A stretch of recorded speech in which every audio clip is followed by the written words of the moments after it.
That was the only one that was really, really painful to him. And he was actually scared. Sure. Now, Paper Soldiers. Was that your first movie? Nah. My first movie was Beach Street.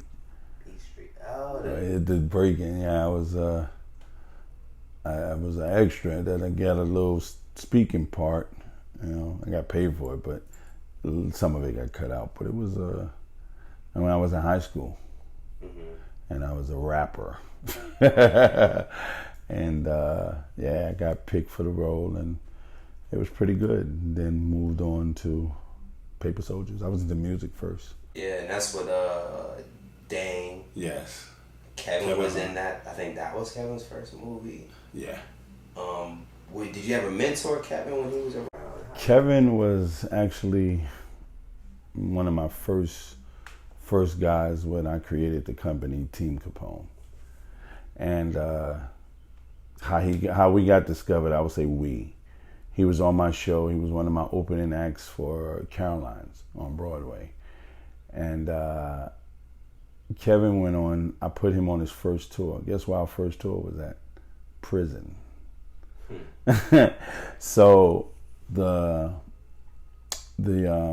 New York Correctional Facility hired me, and I put a show together.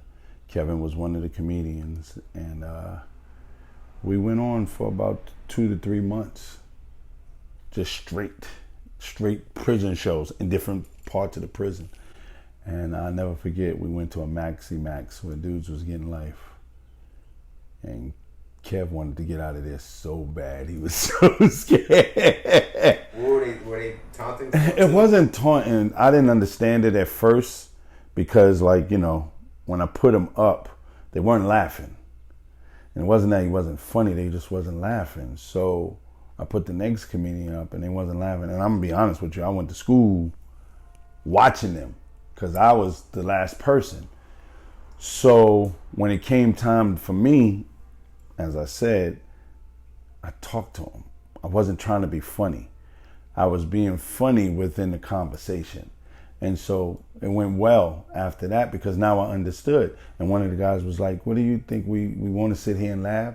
They made us come down here. We got to go back up there knowing that we're going to be here for the rest of our life. So once I heard it, it gave me the fuel to actually have a conversation. But yo, you know, it's not the end of the world. You know, you can't be angry at everybody for whatever this situation is.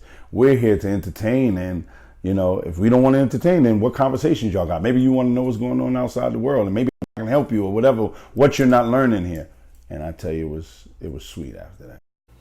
So did Kev adjust in that, or did he just? That was the only one that was really, really painful to him, and he was actually scared. But other than that, it was cool. Scared and like, I'm trying. I need to get out. Yes, I need to get out of here. No matter how many guards was around, this y'all ain't protecting me enough. That type. Yeah. And so then, Paper Soldier comes up after this. Yeah. Okay. Dame brought. I'll never forget it. He brought the whole Rockefeller office. We didn't know what was going on. He just pulled up, sat. They bought the whole front. Dame is kind of like somebody who wanted to be a comedian but just didn't. That he was missing something. Yeah, exactly. So he came, kind of was like screw facing, and I'll never forget. I had actually Drew was on the show, and it was another comedian, and he said, "Yo, man, here's my number. I need you to call me tomorrow. I want to put you in a movie," just like that. I was like, cool. He was like, and bring the little guy. He said, bring the little guy.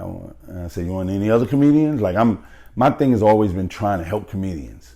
And he was like, nah, just you and the little guy. And that's how it started.